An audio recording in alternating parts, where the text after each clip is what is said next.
Bien, entonces ahora se va a ver el tema de farmacología antiinfecciosa y antineoplásica. Mejor dicho, la unidad 6 corresponde a farmacología antiinfecciosa y antineoplásica. ¿Ya? Entonces se va a tratar lógicamente en varias clases. Y ahora vamos a poner un poquito más de énfasis en la farmacología antibacteriana. Sobre todo en la segunda parte de la presentación vamos a poner énfasis en beta-lactámicos, dentro de ellos las penicilinas, las cefalosporinas y carbapenémicos y monobactámicos.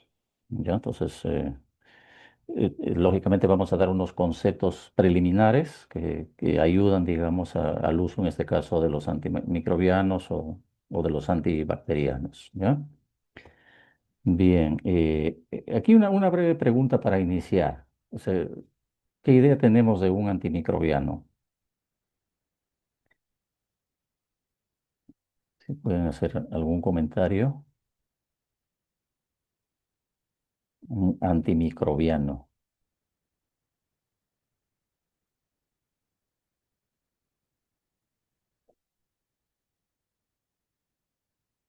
O si quisieran de repente en el chat, podrían de repente colocar algunos breves comentarios de lo que sería un antimicrobiano.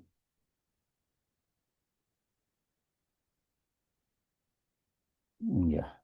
Ya, si no hubiera comentarios, vamos a proseguir, ¿ya? Por razones de tiempo, sobre todo, ¿ya? Entonces, en realidad los antimicrobianos son grupos de fármacos que están orientados, digamos, o han sido diseñados para inhibir el crecimiento de los microorganismos en general o para destruirlos también. ¿Ya? Entonces, dentro de los antimicrobianos tenemos aquellos fármacos que nos ayudan a combatir bacterias, hongos, virus, parásitos, ¿no? Entonces, digamos, antimicrobiano es un término mucho más amplio que antibiótico. ¿Ya? Es decir, los antimicrobianos abarcan los antibióticos, los antifúngicos, los antivirales y los antiparasitarios. ¿Ya? O sea, es un término que abarca más productos que combaten bacterias, hongos, virus y parásitos, como ya comentamos, ¿no? Entonces, pero además, digamos, hay otros productos que se suelen usar también para combatir agentes que causan infecciones, como son los antisépticos, los desinfectantes y los conservantes que también, digamos, son un grupo de productos que están considerados como herramientas para tratar o para evitar, digamos, problemas infecciosos sobre todo. ¿Ya? Entonces, ¿y por qué es importante, digamos, el estudio de los antimicrobianos? ¿No? Y en este caso, porque ahora nos vamos a referir a los antibióticos en realidad. Se vamos a dejar por un momento los antimicrobianos, que es un grupo mucho más amplio de fármacos, para referirnos a los antibióticos que combaten las bacterias, principalmente, como ustedes saben, ¿no? Entonces, como ustedes conocen, digamos, los problemas infecciosos en la atención de salud ocupan un lugar importante. Se dice de que aproximadamente entre el 30 y el 40% de las atenciones de salud en los establecimientos de salud están orientados a combatir infecciones. Ahora, no necesariamente pues son infecciones comprobadas, ¿ah? Porque también se ha dado de que se usan muchos fármacos, muchos antibióticos en este caso, sin haberse confirmado de que se trata de una infección. Se abusa muchas veces, como ya lo hemos comentado en otras oportunidades, ¿no?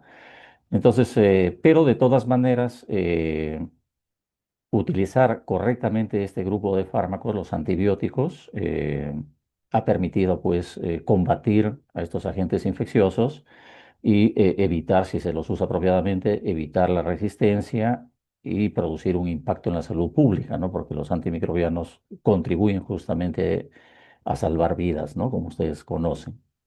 Entonces, esto implica que se tenga que trabajar permanentemente, esto lo hace obviamente la industria de investigación, por buscar innovaciones que permitan, digamos, contribuir al tratamiento de las infecciones, ¿ya? Doctor, disculpe, Sí, mis compañeros me están avisando que están en la sala de espera, están esperando que usted que les les acepte. acepte, que les Sí, acepte. perdón, Ya, no, no, perdón no, por interrumpirle. está bien. No, no, está bien, tienen que entrar.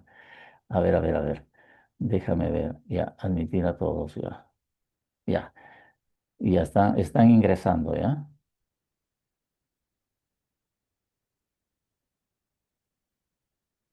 Ya. Me avisan, por favor, porque como les decía, lo que pasa es que yo no puedo ver cuando la pantalla está, digamos, ocupa todo el espacio, ¿ya? No, no puedo ver. ¿Ya? ¿Han ingresado? Sí, ¿no? Sí, doctor, están en... Ya, ya, perfecto. Ya, entonces, como decíamos, ¿por qué es importante conocer el descubrimiento de los antibióticos? O sea, es que es necesario, como ustedes saben, todos los trabajos que ustedes hacen y los comparten, sobre todo de los seminarios, talleres, siempre trabajan la parte epidemiológica, la parte de las razones por las cuales se usan los fármacos, ¿no? Y en el caso de los antibióticos es igual en realidad, ¿no? O sea, digamos, conocer el descubrimiento de los antibióticos nos permite entender, digamos, la problemática digamos, de las infecciones por un lado y del manejo de las infecciones por otro lado, ¿ya? Entonces, es necesario conocer el origen del conocimiento científico. Esto tiene, lógicamente, un impacto clínico muy importante. Como les decía, 30-40% de las atenciones de salud están relacionadas con infecciones. Es necesario preservar a los antibióticos y para eso se los tiene que utilizar racionalmente. Y como les decía también, de que es importante de que se conozca, digamos, todo este componente del descubrimiento de los nuevos antibióticos para que se inspire también un pensamiento crítico y la innovación en este campo. ¿Ya? Entonces, podríamos resumir entonces que la historia de los antimicrobianos forma parte esencial en la formación científica, en la formación clínica y en la formación ética, por supuesto, de los futuros médicos que son ustedes, ¿no? Bien. Ya, aquí brevemente, porque la información es abundante en realidad, miren ustedes, y esto ustedes lo conocen, lógicamente, lo conocen muy bien, ¿no? O sea, la antigüedad de las bacterias, ¿ya? La antigüedad de las bacterias y de los virus. En realidad, miren, los virus han empezado, digamos, a evolucionar desde hace muchísimos años, de 3.500 a 3.800 millones de años. O sea, no es 1.000 años, no es 2.000 años, no es 3.000 años, son millones de años que han evolucionado las bacterias hasta la actualidad. Lo mismo los virus, entre 3.000 a 3.500 millones de años. Sin embargo, los agentes antibacterianos, en este caso, o los antivirales, digamos, su historia es corta, relativamente corta en realidad, pero se ha hecho avances fundamentales, importantísimos, gracias al avance de la ciencia y la tecnología, porque si bien es cierto que las bacterias y los virus han generado y generan una serie de mecanismos para evadir el tratamiento con los fármacos, pero también la ciencia permanentemente está estudiando qué alternativas existen para combatir de manera más eficaz, ¿no? De manera más efectiva ese tipo de agentes. Entonces, si comparamos, digamos, el comportamiento de las bacterias y los virus, ¿no? O sea, en el caso de las bacterias, por ejemplo, tienen una velocidad de replicación muy alta, se dividen cada 20 o 30 minutos, igual en el caso de los virus, ¿no? Dependiendo, lógicamente, del huésped, ¿no? Y vamos a poner el puntero ya. Por lo tanto, es necesario, digamos, que se entienda todas estas cosas porque eh, las características de las bacterias y de los virus es justamente de replicarse y buscar mecanismos de defensa que eviten ser tratados, ser combatidos en realidad, ¿ya? Por eso es importante que nosotros, y tienen una amplia, una experiencia pues antiquísima de estos mecanismos de defensa, como los vamos a ver más adelante, ¿ya? ¿Qué más? Respecto, por ejemplo, a los antibióticos, miren ustedes, o sea, en 1909 digamos, se trabajó en el laboratorio el Salvarsan, ¿no? Que fue el primer agente quimioterápico eficaz para tratar la sífilis. 19 años después se descubrió la penicilina, ¿no? Alexander Fleming descubrió la penicilina en el 1928, ¿no? Que fue el primer beta-lactámico, ¿no? De origen natural. Y eso fue justamente un aporte y prácticamente la revolución dentro de la terapéutica antiinfecciosa. Ya posteriormente se han ido, digamos, trabajando, descubriendo ¿no? Otro tipo de penicilinas. Por ejemplo, miren, entre 12 y 15 años después de que se descubrió la penicilina, la primera penicilina es que se descubre la penicilina G purificada. Y que esto, por ejemplo, este beta-lactámico ayudó muchísimo para tratar toditito los problemas que se produjeron de infecciones en la Segunda Guerra Mundial y salvó muchísimas vidas. Y así han ido evolucionando, digamos, el descubrimiento de nuevas moléculas, la streptomicina en 1943, ¿no? El primer aminoglicósido que se descubrió para tratar la tuberculosis, que era también una epidemia prácticamente incurable al inicio. Progresivamente se han descubierto otros antituberculosos que han contribuido al manejo más eficiente y efectivo, aunque ahora tenemos una resistencia altísima, como ustedes saben, a la tuberculosis, ¿no? Justamente porque es una guerra, es una lucha permanente entre los mecanismos de defensa de las bacterias y el descubrimiento de nuevos fármacos. El cloranfenicol en 1947. Es decir, miren ustedes, demoran varios años para descubrir nuevas moléculas en realidad, ¿no? Entonces, por eso es que tenemos que cuidar los antibióticos, ¿no? Porque nos estamos quedando cada vez más sin muchas alternativas, sin el arsenal farmacológico para combatir estos problemas infecciosos. Ya la eritromicina, por ejemplo, ¿no? Que fue el primer macrólido que se descubrió en 1950, fue una alternativa a la penicilina en pacientes que tenían alergia, por ejemplo, ¿no? Y así. Así ha ido evolucionando el descubrimiento. Bueno, luego se descubre en el 52 la isoniazida, que es también otro antituberculoso, la vancomicina, un glicopéptido entre el 53 y el 55, activo en Staphylococcus aureus, ¿ya? Y luego otro antituberculoso, la rifampicina, entre el 55 y el 60.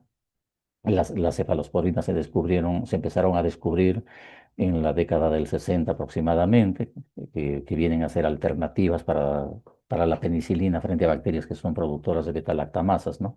Resistentes a las penicilinas, sí, pues a las penicilinas en este caso, ¿no? Y así, la primera, el ácido nalidícico, la primera fluoroquinolona en 1967, los carbapenémicos, como el imipenem, por ejemplo, entre el 76 y el 80, que son, en el caso de los carbapenémicos, son moléculas, son fármacos muy potentes en realidad, ¿no?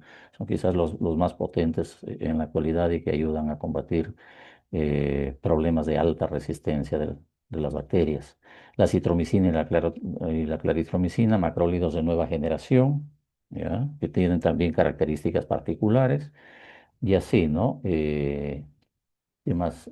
Ya entre el 2010 y el 2015 tenemos cefalosporinas de quinta generación que combaten a Staphylococcus aureus multiresistentes o bacilos gram negativos resistentes. Ciprofloxacina, por ejemplo, que fue una fluoroquinolona de segunda generación, que es, ¿no?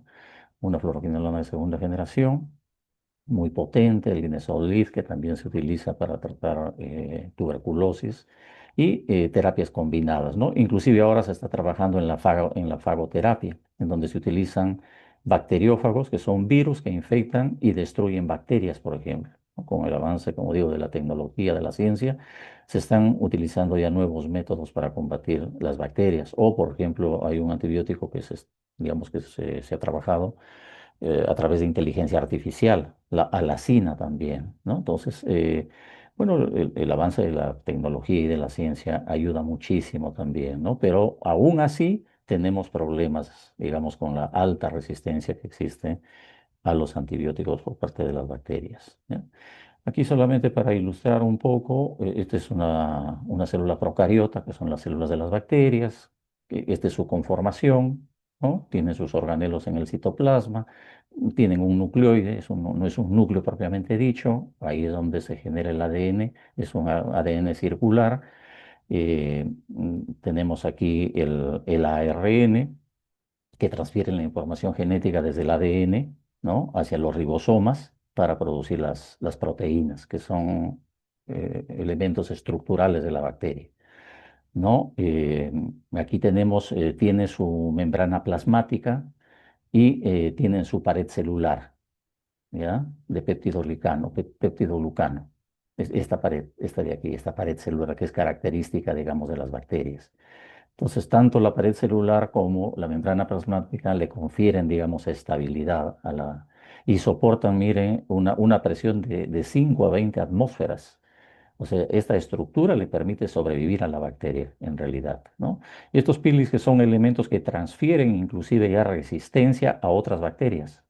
O sea, una bacteria que es resistente le puede transferir resistencia a otra bacteria que todavía, digamos, no es resistente. Entonces, son mecanismos que utilizan estos microorganismos para poder defenderse, ¿no? Y atacar, lógicamente, ¿no? Entonces aquí tenemos vías metabólicas. Entonces, en los diferentes componentes que tiene la, la célula bacteriana es donde actúan los fármacos, como los vamos a ver más adelante. Entonces, digamos, conocer la estructura de la bacteria, ¿no? De la célula bacteriana nos permite, digamos, a la ciencia le ha permitido elaborar los fármacos que son los más apropiados, digamos, para combatir estos problemas infecciosos.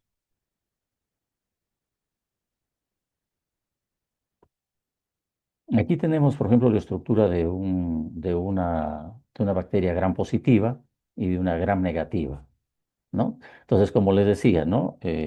Aquí tenemos, este es la pared celular, peptidoglucano.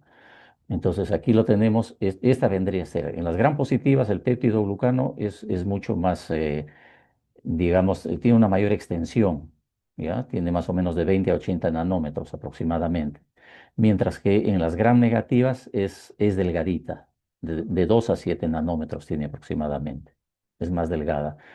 Sin embargo, las gram negativas son más resistentes porque tienen esta membrana externa, ¿no? Es decir, este peptidoglucano, en el caso de las gram positivas, digamos, no, tiene, digamos, cierta flexibilidad que permite, digamos, el ingreso de ciertos fármacos, ¿no?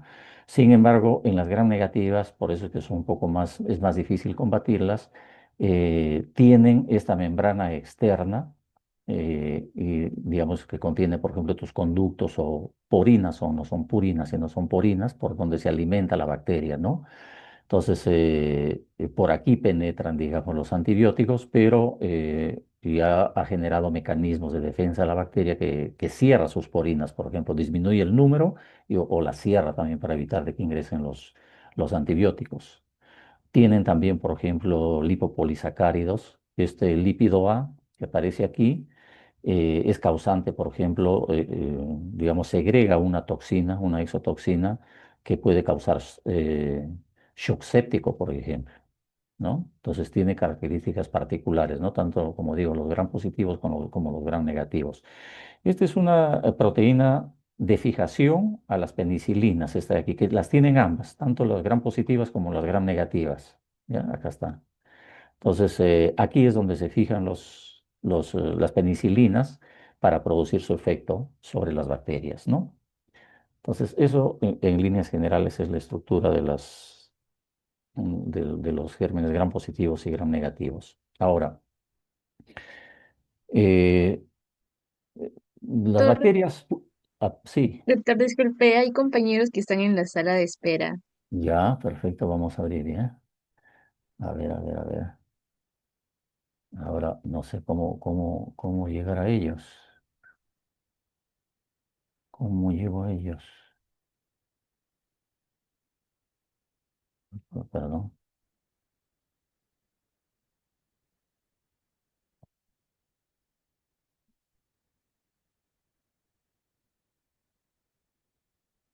Ajá, ya.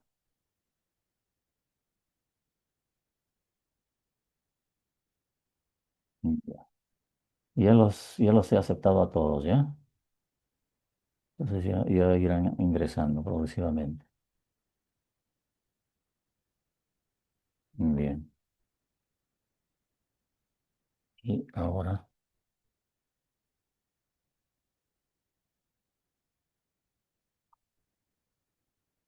¿se abre esto? No.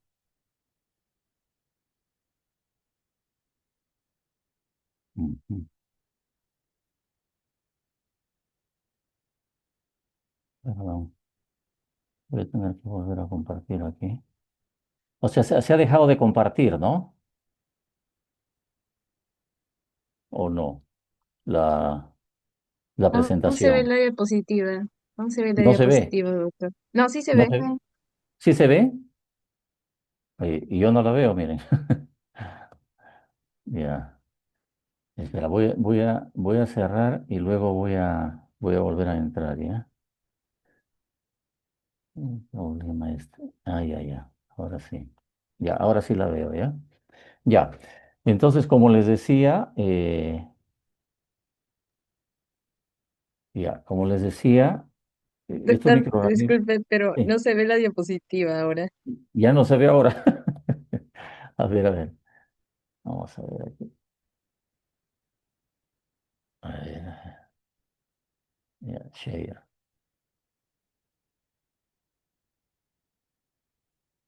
Y Ahora sí. ahora sí se ve. Voy a poner en modo presentación, ¿ya? Ya, ya. Se ve en la diapositiva que estábamos comentando? ¿O no? ¿O Sí, cuál doctor. diapositiva se va? ¿Sí? Ya, perfecto, perfecto. Ya, entonces, como les decía, eh, tenemos aquí los aerobios, se clasifican en aerobios y anaerobios, ¿ya? O sea, hay bacterias aerobias y anaerobias. Pero al mismo tiempo, tanto las bacterias aerobias como anaerobias pueden ser cocos, que son unas estructuras, digamos, esferoidales, cocos que pueden ser positivos, o sea, gran positivos o gran negativos, o pueden ser bacilos, que son, digamos, unas estructuras de forma de bastón, gran positivos o gran negativos, y espiroquetas, que son, digamos, unas estructuras tipo hélices o que llaman también sacacorchos, ¿ya? Entonces, ahora, dentro de los cocos gram positivos, por lo general, son aquí tenemos, por ejemplo, Streptococcus A, B, C, D, viridans, neumonía, Streptococcus especie, ¿no? Streptococcus fecalis o faecium, en fin. Esos son los cocos gram positivos y los anaerobios son los Peptococcus especie, los Peptostreptococcus, ¿no? Streptococcus intermedios, en fin. Y en el caso de los cocos gram negativos, tenemos la Moraxella catarrhalis, la Neisseria meningitis o la Neisseria gonorrea, ¿no? Y dentro de los anaerobios tenemos las Veillonellas, ¿no? Especie.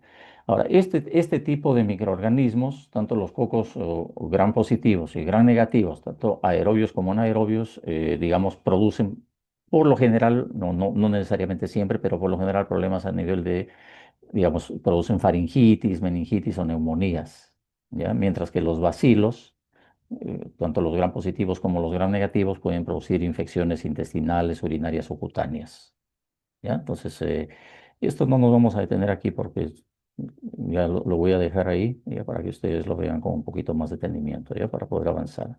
Y en el caso de las espiroquetas, que son anaerobios, tenemos el treponema dentícola, que pueden producir sífilis, leptospirosis o la enfermedad de Lyme, ¿ya? Ya. Aquí tenemos lo que les comentaba hace un momento, ¿ya? O sea, ¿a qué nivel actúan los antibacterianos? ¿A qué nivel actúan los antibacterianos? Entonces, como les decía, aquí, por ejemplo, a nivel de la pared celular, el péptido glucano, ¿no?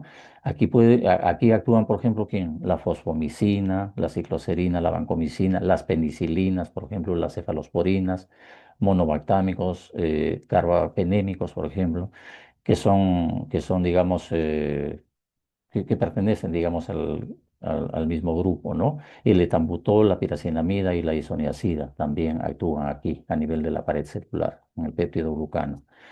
Hay otros que inhiben, por ejemplo, la transcripción y la traducción, aquí a nivel de ribosomas 50S y 30S. Y ahí tenemos estos fármacos, ¿no? La rifampicina, aminoglucósidos, estreptomicina, tetraciclinas, macrólidos, cloranfenicol, incosaminas, en fin.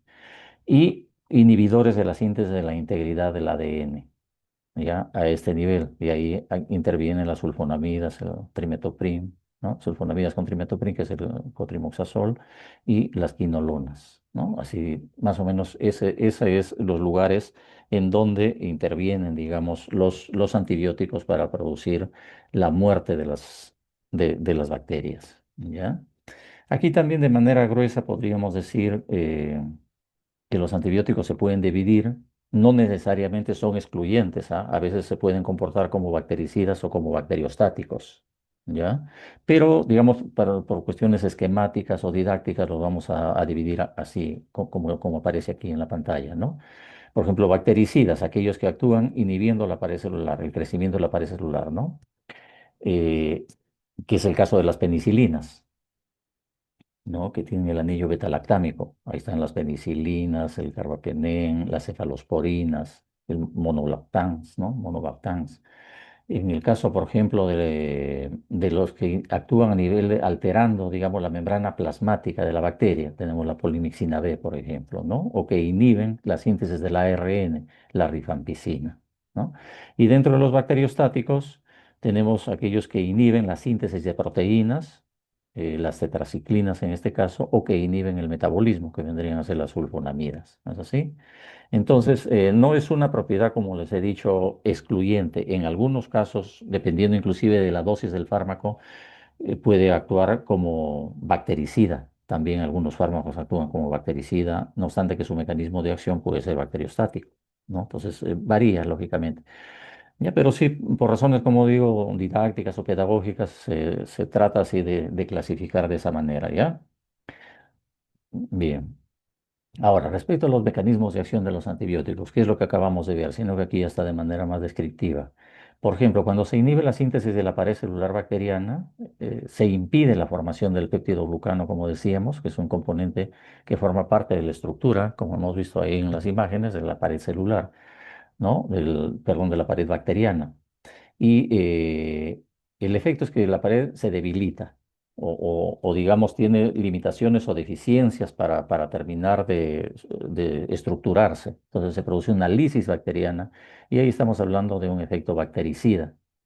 Entonces, por ejemplo, miren, o sea, los fármacos actúan en diferentes niveles. Por ejemplo, en las etapas iniciales de la síntesis de la pared bacteriana, actúa la fosfomicina y la cicloserina. Inhibe la síntesis de los monómeros del peptidoglucano. O la vancomicina actúa a nivel de la polimerización, ¿no? Se une a intermediarios. O las penicilinas, cefalosporinas, carbapenémicos o monobactámicos, ¿no? En los enlaces cruzados, en la última etapa, ¿ya? Y se unen a las proteínas fijadoras de penicilina, a las PDP se llama, ¿ya? Por lo general se usa así este acrónimo, ¿ya? Que vienen a ser proteínas fijadoras, que inhabilitan, pues, al fijarse ahí los betalactámicos se fijan a nivel de esta proteína y la inhabilitan prácticamente la bacteria, ¿no? Al destruir digamos, la pared celular bacteriana. Inhiben la reacción de transpeptidación responsable de los enlaces cruzados. O, por ejemplo, las bacterias ácido alcohol resistentes, como por ejemplo la isoniazida del etambutol, inhiben los componentes específicos de la envoltura micobacteriana o la piracinamida que altera funciones energéticas de la membrana. Entonces, hay diferentes, digamos, dianas sobre los cuales actúan en la bacteria los fármacos, ¿no? Aquí, por ejemplo, si hablamos ya de la inhibición de la transcripción y traducción, bloquean la síntesis del ARN o la formación de proteínas a partir de los ribosomas, ¿no? No puede sintetizar proteínas vitales la bacteria y estamos hablando aquí en la transcripción del ARN, la rifampicina inhibe la elongación del ARN y por lo tanto interfiere en la producción de ARN bacteriano y eso ya pues le ocasiona la muerte, ¿no? O en la traducción de proteínas a nivel de subunidad 30S o de 50S. En 30S tenemos los aminoglucósidos, tetraciclinas o glicilciclinas, o a nivel de la subunidad 50S, macrólidos, cetólidos, lincosaminas, ¿no? Cloranfenicol, oxazolidinonas, como el linesolid, perdón, las streptogaminas o las leuromutilinas. Inhiben la formación de proteínas esenciales, ¿ya? Aquí algunos otros ejemplos. Por ejemplo, cuando se inhibe la síntesis, la integridad del ADN. bloqueando enzimas clave en la replicación, ¿no? De la formación del ADN. No puede replicar ni pasar ni reparar su ADN, ¿no? Y se produce la muerte celular en ese caso, y ahí estamos hablando de las sulfas y el trimethoprim, ¿no? El cotrimoxazol, que inhiben la síntesis del folato, por ejemplo. O las quinolonas, como el ciprofloxacino, por ejemplo, que inhibe la topoisomerasa 2, ¿no? Es un ADN girasa que impide el desenrollamiento del ADN, ¿ya? Entonces, ya, ¿qué más?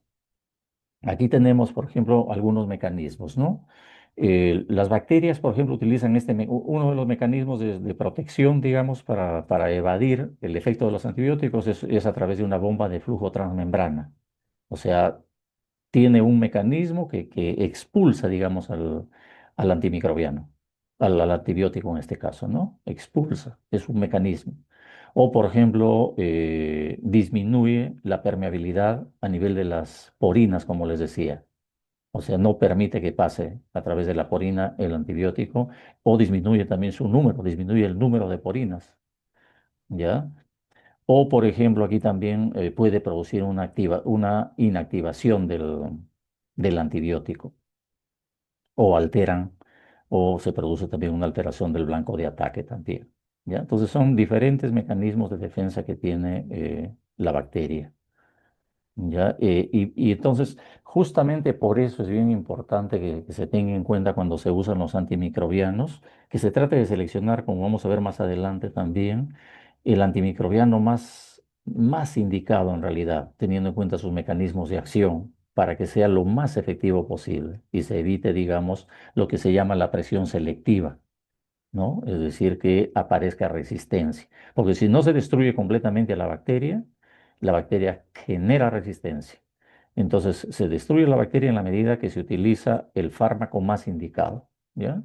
Y dependiendo, lógicamente, de las condiciones, como lo vamos a ver más adelante, ¿ya? Aquí algunos datos también que nos ilustran la situación de lo que está sucediendo en el mundo, ¿no? Estos son datos, por ejemplo, de Estados Unidos, ¿no? Que nos dice el nivel de resistencia que están alcanzando las bacterias, ¿no? Bacterias y hongos resistentes causan anualmente 2.868.700 infecciones, 35.990 muertes producen. Esta es una evaluación de aproximadamente 700 hospitales en Estados Unidos, ¿ya? Por otro lado, las infecciones por Clostridium difícil, relacionadas al uso y a la resistencia al antibiótico, han ocasionado 223.900 casos y 12.800 muertes, ¿ya? Porque destruye la microbiota intestinal normal, lógicamente, de la persona y permiten proliferar formas oportunistas, ¿no? Es decir, que lo que sucede es cuando se toma también de manera exagerada los antibióticos, se destruye la flora bacteriana. Y entonces este comensal, que es el Clostridium difícil, produce daño e inclusive produce muertes, como ustedes pueden ver aquí, ¿ya? Y eso se debe, digamos, a un abuso del uso de los antimicrobianos.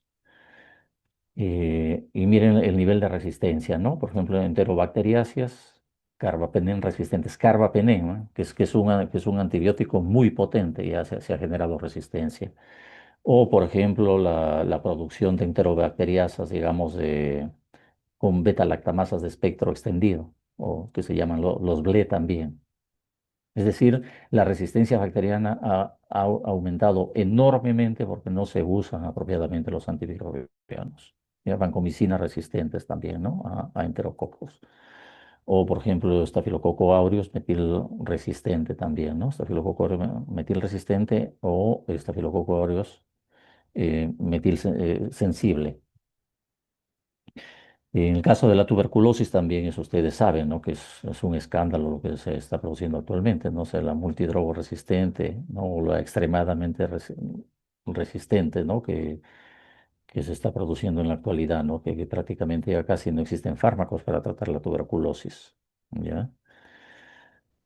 Bueno, aquí vamos a hablar sobre algunos parámetros que son fundamentales en el uso de los antibióticos, ¿ya? A ver, consideraciones farmacocinéticas y farmacodinámicas.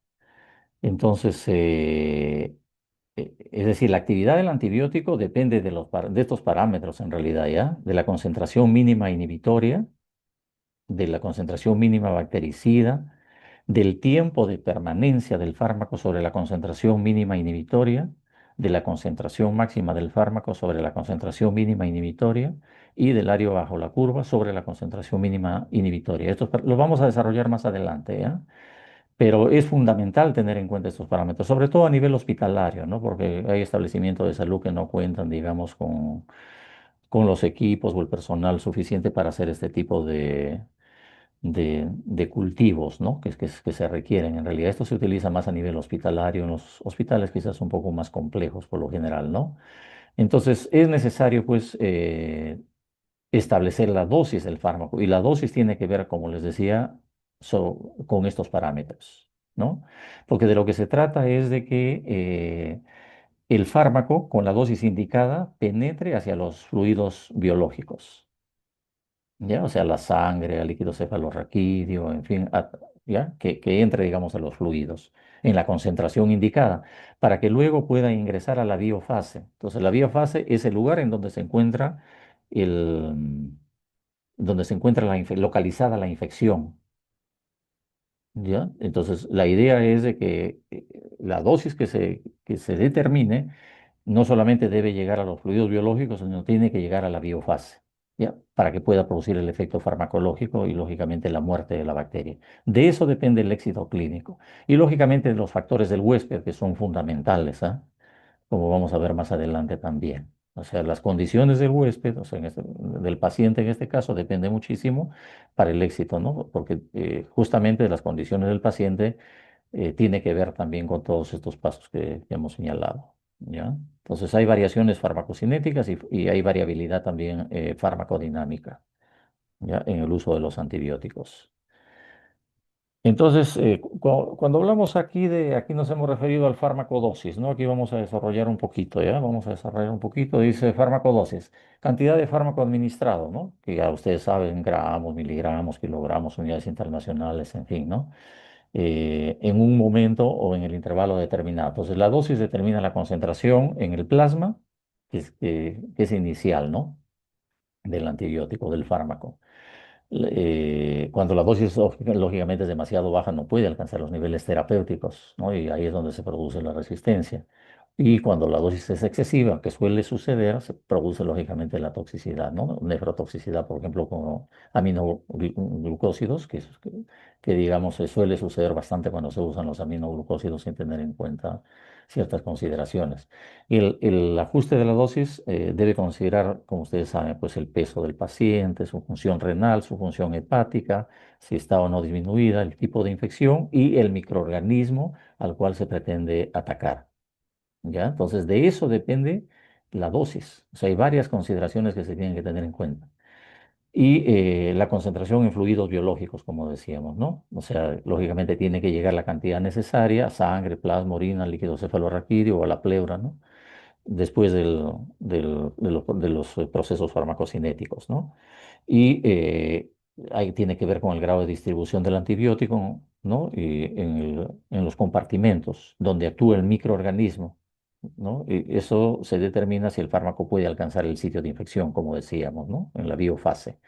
Si es que se quiere, digamos, tratar una infección a nivel de meninges, a nivel de pulmón y hueso, se tiene que elegir el antibiótico que pueda alcanzar, digamos, esos lugares donde se quiere tratar el problema. Se relaciona con parámetros farmacocinéticos como la concentración máxima, área bajo la curva y el tiempo de vida media, ¿no? Que ustedes también ya lo conocen, ¿no? En infecciones localizadas, por ejemplo, en el caso de meningitis o prostatitis, donde no es fácil, digamos, la penetración de los fármacos, eh, hay que tener en cuenta la concentración plasmática, lógicamente, ¿no? Para que puedan penetrar y llegar, digamos, a esos tejidos.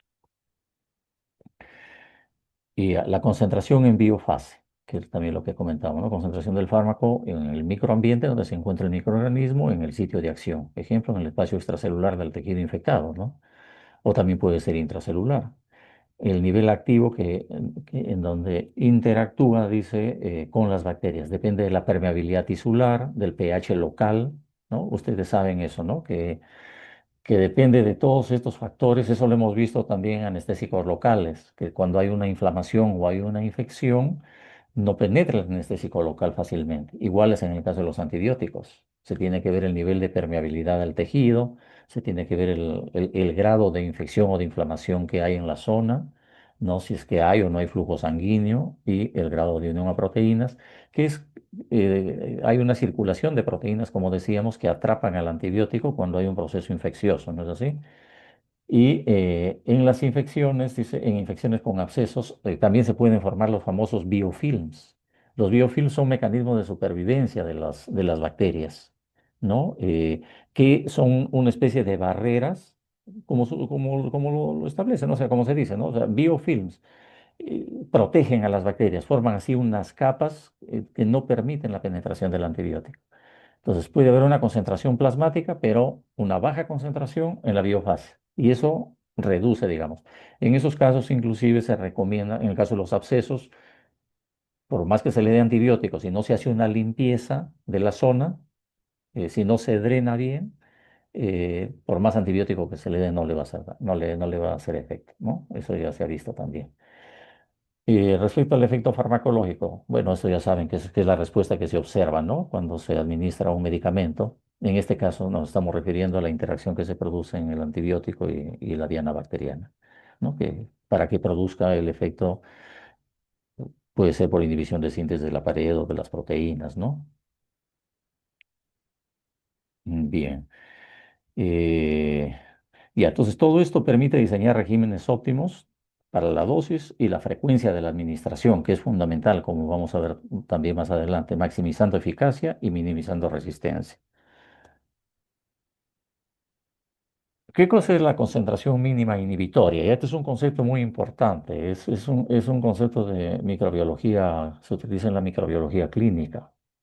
¿Ya? Es la menor concentración del antibiótico que inhibe completamente el crecimiento visible del microorganismo, ¿ya? Y eso se hace en laboratorio, ¿ya? En placas Petri, tras un periodo estándar de incubación. O sea, un periodo de 18 a 24 horas, se ve cuál de los antibióticos, a través de un antibiograma, ¿no? ¿Cuál de los antibióticos, ¿no? En su menor concentración, inhibe completamente el crecimiento visible del microorganismo y es un valor de referencia para la sensibilidad bacteriana. Entonces, eso determina si una cepa es sensible, o es intermediamente sensible o es resistente. Ahora, aquí hay parámetros internacionales en realidad. Esto lo manejan, como les decía, en microbiología, ¿ya? Por ejemplo, aquí existen instituciones acreditadas internacionalmente como la CLSI, ya, que es el Clinical and Laboratory Standards Institute de los Estados Unidos, que estandariza pruebas de sensibilidad antimicrobiana, o el EUCAST, ¿no? Que es el European Committee on Antimicrobial Susceptibility Testing, ya, que definen, digamos, los puntos de corte sobre las guías terapéuticas antimicrobianas. Estos son estándares en realidad, solamente lo he puesto ahí como referencia. Permite comparar la potencia relativa de distintos antibióticos, ¿ya? Entonces, como ejemplo, ¿no? Si la concentración mínima inhibitoria, que es la concentración del antibiótico, como decíamos, que inhibe completamente el crecimiento visible del microorganismo, en este caso del ciprofloxacino frente a Escherichia coli, es de 0,25 microgramos por mililitro y la amoxicilina es de 4 microgramos por mililitro. Entonces, el ciprofloxacino, lógicamente, es más potente y probablemente se tendría que usar el ciprofloxacino, pero dependiendo, como digo, eso depende, no, no es una cosa así fija, ¿no? Son referentes nada más, son referentes, ¿ya? Concentración mínima bactericida. ¿Qué cosa es la concentración mínima bactericida? Es la concentración mínima de un antibiótico que mata, que destruye a casi el 100% de la población bacteriana inicial. Eso también se hace in vitro por un periodo de un día aproximadamente, ¿no? De 24 horas. Se usa para diferenciar entre antibióticos bactericidas, por ejemplo, cuando la concentración mínima bactericida es similar es más o menos, no dista mucho de la concentración mínima inhibitoria, o sea, es 4 veces mayor, por ejemplo, la concentración mínima bactericida sobre la concentración mínima inhibitoria. Y ahí nos estamos refiriendo como bactericidas a los beta-lactámicos y a los aminoglucósidos, ¿ya?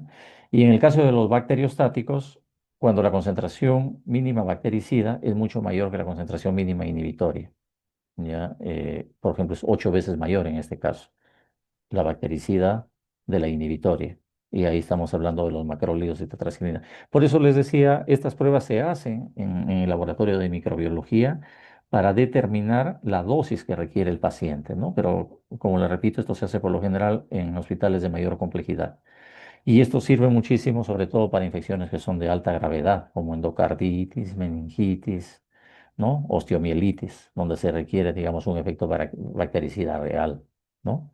Entonces, de esa manera se asegura que el fármaco que se va a elegir y la dosis que se indica tiene amplias posibilidades de producir el efecto deseado, ¿ya?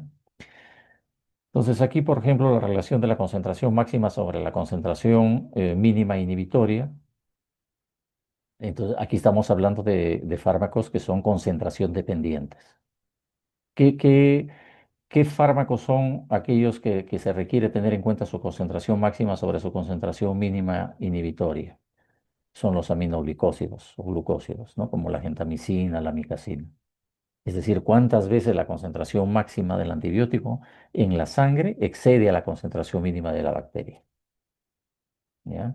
Entonces, lo que se busca aquí es un pico bastante alto con respecto a la concentración mínima inhibitoria, ¿no? Por ejemplo, aquí estamos hablando de 8 a 10 veces más sería la concentración máxima con respecto a la concentración mínima inhibitoria para que produzca la muerte rápida y contundente de la bacteria. Se administra una dosis alta y concentrada que alcanza un pico que es letal y elimina masivamente a las bacterias. Entonces, los aminoglucósidos se suelen dar en una sola dosis diaria, que es alta esta dosis, es una dosis única, en lugar de dosis pequeñas. Pero esa alta concentración permite justamente la eliminación, ¿no? La muerte de las bacterias. O, por ejemplo, el área bajo la curva sobre la concentración mínima inhibitoria. Ahora lo vamos a ver en un gráfico, ¿ya, chicos? Por ejemplo, tenemos qué antibióticos están relacionados en donde se utiliza este parámetro. Las quinolonas, por ejemplo, ciprofloxacino, levofloxacino, o los macrólidos, como la citromicina.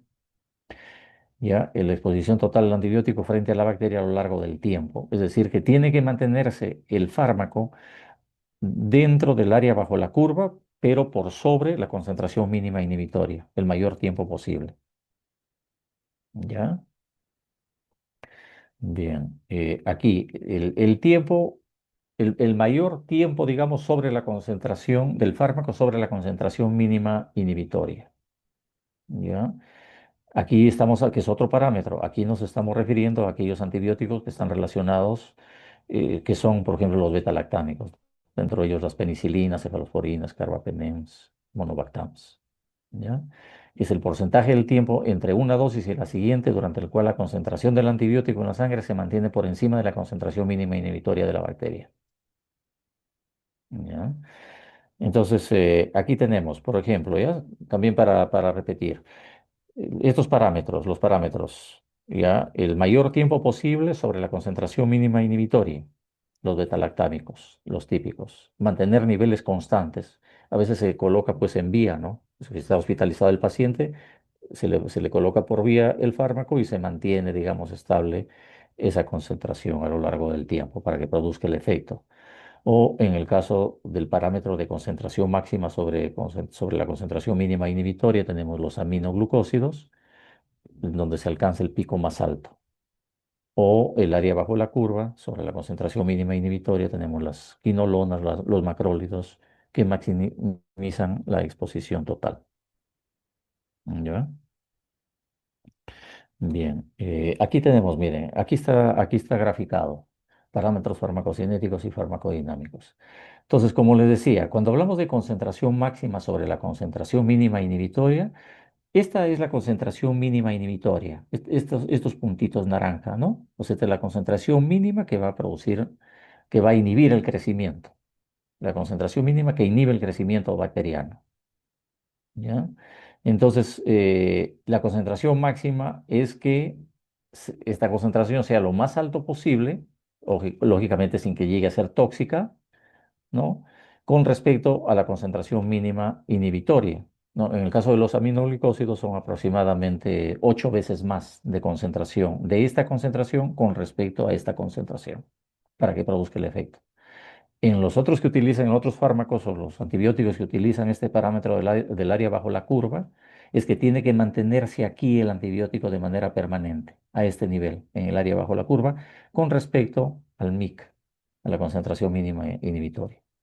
Y aquellos fármacos que utilizan el parámetro tiempo, así se llama el tiempo, el mayor tiempo posible, ¿no? Es decir, que el fármaco debe permanecer por sobre la concentración mínima inhibitoria el mayor tiempo posible. ¿Ya? Para que produzca el efecto. Y ahí estamos hablando, por ejemplo, de las penicilinas, cefalosporinas, ¿ya? Entonces, este es un aspecto fundamental que es el efecto posantibiótico, ¿ya? Esto se da sobre todo para este tipo de fármacos, para este parámetro, ¿no? Para los aminoglucósidos de concentración máxima sobre concentración mínima inhibitoria, que después de que se deja de administrar el fármaco permanece, digamos, por eso se llama efecto posantibiótico, ¿ya? O sea, permanece, digamos, en sangre y todavía produciendo efecto, y eso ayuda también a la eliminación de los gérmenes, ¿ya? Aquí tenemos los fármacos, por ejemplo, ¿no? La concentración máxima sobre la concentración mínima inhibitoria, tenemos los aminoglicósidos. Ya, acá está. O el área bajo la curva en este caso, las fluoroquinolonas, o el tiempo máximo sobre la concentración mínima, tenemos los beta-lactámicos, ¿ya? Entonces, ahí se grafica lo que hemos comentado anteriormente. Propiedades farmacodinámicas que se correlacionan con la eficacia de los antibióticos, ¿ya? Aquí tenemos, por ejemplo, bueno, tenemos aquí, ¿no? Propiedades farmacodinámicas. Ya, que es lo mismo que acabamos de decir. Aquí, por ejemplo, el tiempo sobre la concentración mínima inhibitoria, que son tiempo dependientes, así se llaman, a tiempo dependiente se llaman los fármacos que requieren este parámetro, tiempo dependiente. O sea, se ha estudiado que dependiendo del tipo de antibiótico se requiere tener estos parámetros como referencia para tratar los problemas infecciosos. Y aquí nos estamos refiriendo, como ya hemos comentado anteriormente, a los betalactámicos, a los carbapenémicos, a la linezolid, eritromicina, claritromicina, lincosamidas, ¿no? Y aquellos fármacos que usan este parámetro que es concentración dependiente, ya hemos dicho los aminoglicósidos, metronidazol, propinolonas, daptomicina, ¿no? Y los que están área bajo la curva con respecto a la concentración mínima inhibitoria. O sea, deben permanecer por este periodo, o sea, todo el tiempo posible, ¿no? Ahí están las fluoroquinolonas, aminoglucósidos también. Miren ustedes, acitromicina, tetraciclina, no son excluyentes, por eso les digo, ¿no? Por ejemplo, aquí tenemos los aminoglucósidos que se utiliza este parámetro de concentración dependiente y también tenemos aquí concentración dependiente con el área bajo la curva, también los aminoglicósidos, ¿no? Igual que las fluoroquinolonas también se puede utilizar este parámetro, ¿ya? Entonces, estas son tablas que hay que tenerlas siempre presentes, ¿no? Por lo general, esas tablas se tienen a la mano en los hospitales para poder hacer uso pues, de los fármacos de manera más apropiada. Y si no hay que buscarlas, pues, ¿ya? Bien. Ya. Parámetros farmacodinámicos, ¿no? Ya, solamente para tener una idea. Miren, aquellos fármacos concentración dependiente, o sea, tienen que ser 10 veces más la concentración máxima con respecto al MIC, a la concentración mínima, 10 veces más. Y ahí nos estamos refiriendo a los aminoglicósidos, a la anfotericina B, que en este caso es un antifúngico, no es un antibacteriano, no es un antibiótico, perdón, a las fluoroquinolonas, en donde se utiliza este parámetro del área bajo la curva, al metronidazol, ¿no? Vancomicina, polimicina, tigecyclina, ¿no? Y aquellos que utilizan este parámetro de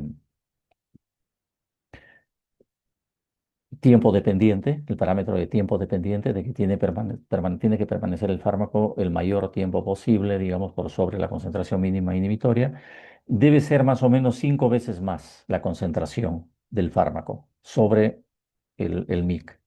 Y ahí, como decíamos, están los betalactámicos, macrólidos, lincosaminas y linezolid. ¿Ya?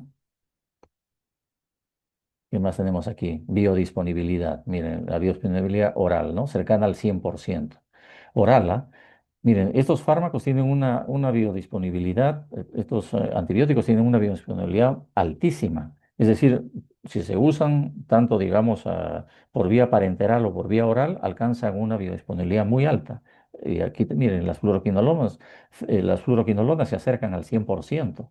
Doxiciclina más del 90%, rifampicina, linezolid, clindamicina también mayor del 90%, metronidazol, sulfametoxazol con trimetoprina. ¿Ya? Claro que dependiendo de las condiciones del paciente, ¿no? Lógicamente, si el paciente todavía no acepta la vía oral, tiene que darse por vía parenteral. Pero tan pronto pueda, digamos, recuperar, digamos, la vía oral, hay que cambiarle, ¿no? Para evitar riesgos de la vía parenteral, como ustedes saben. Ahora, a veces la absorción puede ser parcial también, lógicamente. En el caso de los beta-lactámicos, por ejemplo, influye mucho la acidez del estómago, principalmente la acidez del estómago en realidad, pero también el metabolismo de la pared intestinal, el fenómeno de primer paso, como es el caso, por ejemplo, de la amoxicilina, que tiene una biodisponibilidad, digamos, entre el 70 y el 80%, ampicilina de 30 a 40%, dependiendo, ¿no? Pero dependiendo, digamos, de la necesidad, se puede administrar por vía intravenosa, ¿no? No, aquí hay una acotación, solo se debe usar la vía parenteral cuando el paciente no pueda recibir la vía oral, ¿no? Tan pronto se recupere el paciente y requiera continuar con el antibiótico, se hace uso de la terapia secuencial. De parenteral se cambia hacia la oral. Bien, aquí tenemos antimicrobianos con actividad microsomal enzimática. Por ejemplo, también como en los otros fármacos, también los antibióticos tienen sus características. Por ejemplo, hay inhibidores enzimáticos, los azoles, por ejemplo, ketoconazol y traconazol, ¿no? Que son antifúngicos en realidad, estos no son antibióticos, ¿no? Ketoconazol y traconazol, voriconazol, ¿no? Que son metabolizados por el CYP3A4, ¿no? O el cloranfenicol, sulfonamidas trimetoprim, metronidazol, eritromicina, ciprofloxacino, claritromicina también, eh, isoniazida, primaquina, quinidina, son inhibidores, ¿eh? Inhibidores de proteasas, por ejemplo, el ritonavir, hasta de los antirretrovirales, ¿no? Atazanavir, lopinavir y anticonvulsivantes como el ácido valproico, ¿no? Al igual que aquí tenemos los inductores que hay que tener en cuenta, ¿no? Por ejemplo, aquí la griviofulvina, que también es un antimicótico, ¿no? Rifampicina, ya eso ya se conoce, la rifampicina es un potente inductor. Anticonvulsivantes como finitoína, carbamazepina o fenobarbital, ¿no? Aquí hay un ejemplo, miren, que es importante tenerlo presente, ¿ya? Se trata de un casito, ¿ya? Se trata de un paciente con lupus eritematoso que fue tratado y controlado con corticoides. Tenía lupus y le estaban dando corticoides de tratamiento. ¿Ya? Pero debido a su inmunosupresión producida por el tratamiento corticoide, ¿ya? O sea, el corticoide produce inmunosupresión, lógicamente, entonces contrajo una tuberculosis el paciente. Y al recibir el tratamiento para esta última, o sea, para la tuberculosis con rifampicina, que es un potente inductor, disminuyó las concentraciones del corticoide y se activó su lupus, ¿no? Entonces, ahí, ¿qué cosa es lo que se hizo? Se incrementó la dosis del corticoide, ¿no? Porque la rifampicina, digamos, eh, produjo, digamos, ahí la inducción del corticoide, ¿no? Y se recrudeció, digamos, el lupus del paciente, ¿no? Entonces ahí hay este es un casito, por ejemplo, que lo comentó un doctor. Ya. Eliminación, ¿no? Aquí se eliminan la mayoría de penicilinas a nivel renal, mayoría de cefalosporinas, carbapenems, astreonam, vancomicinas, daptomicina, aminoglucósidos, mayoría de fluoroquinolonas, sulfametoxazol, trimetopril y polimixinas. Y gastrointestinal o hepático, bueno, aquí tenemos napicilina, ceftriaxona, tetraciclinas, macrólidos, linezolid, quinupristin, rifampicina, moxifloxacina. Ya, este es dual en realidad. Este es a nivel renal y a nivel también hepático. ¿Ya? Este también, la ceftriaxona es dual. Ya tiene eliminación renal y hepática. Y el metronidazol, que sí es hepática. Por ejemplo, miren, si el fármaco se elimina en un 60% por vía renal, como fármaco activo o metabolito activo, se ajusta la dosis, ¿no? Con la depuración de creatinina, como ustedes saben, particularmente en pacientes de 60 años, ¿no? Entonces, esto es fundamental en antibióticos, ¿ah? Para, digamos, para alcanzar las concentraciones determinadas y también para evitar toxicidad, ¿ya? Bien, aquí también hay un dato importante. Si la eliminación del antibiótico, principalmente gastrointestinal, y hay falla hepática crónica, pero su función renal es normal, no requiere ajuste de dosis, ¿no? Dependiendo del fármaco, por supuesto, porque la eliminación renal compensa, pero sí se requiere ajuste de dosis cuando hay falla hepática severa, ¿no? Y aquí se aplica, digamos, el score de Child-Pugh, ¿no? Y aquí también, aquí hay los datos, ¿no? Por ejemplo, si es que se alcanza el score entre 8 y 9 hay que disminuir la dosis en un 25% del antimicrobiano. Y si es que es mayor de 10 el score de Child-Pugh, hay que disminuir el 50% la dosis, si no se produce toxicidad. ¿Se dan cuenta? Entonces es fundamental tener en cuenta estos aspectos, ¿ya? Ya, ahora vamos a entrar a abuso de antibióticos. Lo vamos a dejar ahí unos 5 minutitos, ¿ya? Unos 5 minutitos para hacer un pequeño descanso activo y retomamos. ¿Ya, chicos? ¿Les parece? Sí, doctor. Ok, Ya, ok. perfecto.